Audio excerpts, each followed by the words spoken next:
Have you ever wondered what Charles Darwin, the father of evolution, would think if he studied the stock market? If he traded his magnifying glass for a stock ticker, he'd probably conclude that half of all investors wouldn't survive the process of natural selection.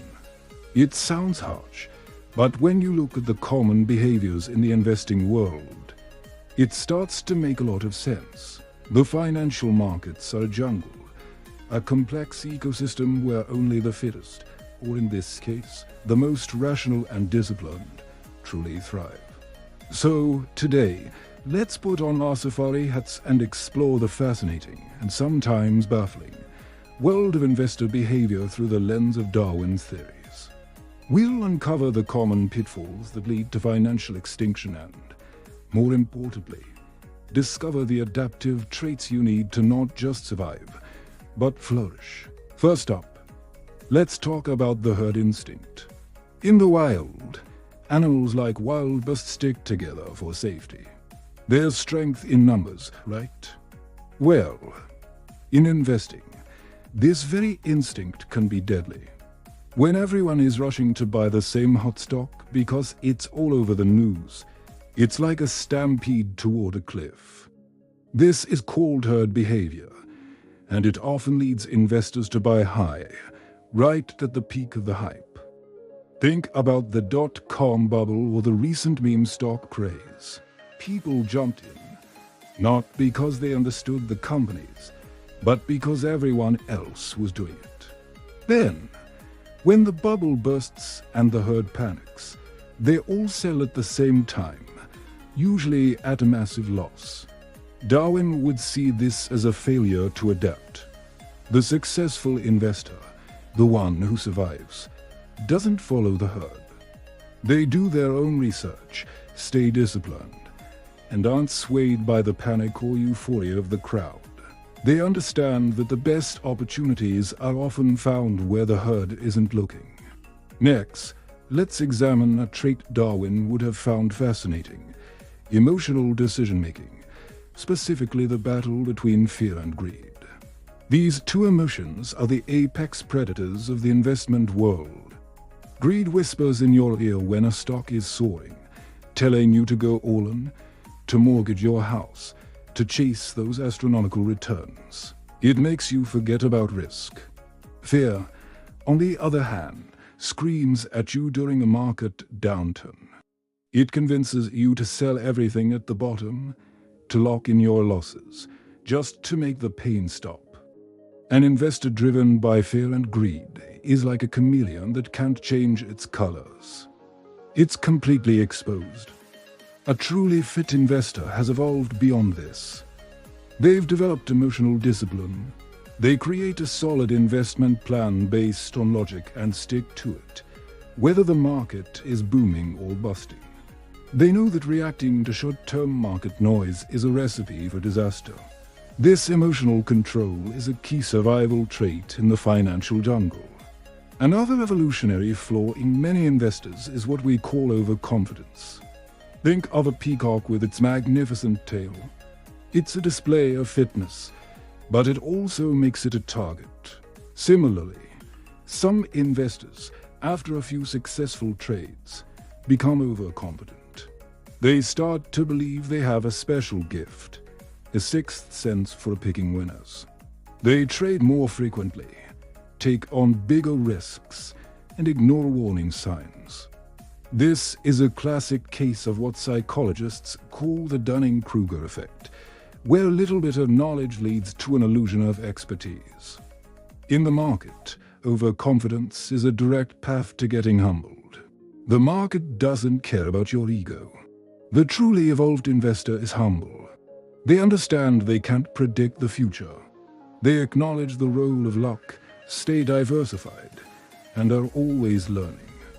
They know that hubris, or excessive pride, is the ultimate predator. They don't try to outsmart the market, they work with it. Let's also consider the shiny object syndrome, or what biologists might call a misplaced focus.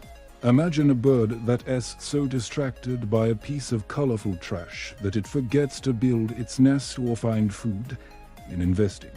This is the person who is constantly chasing the latest trend.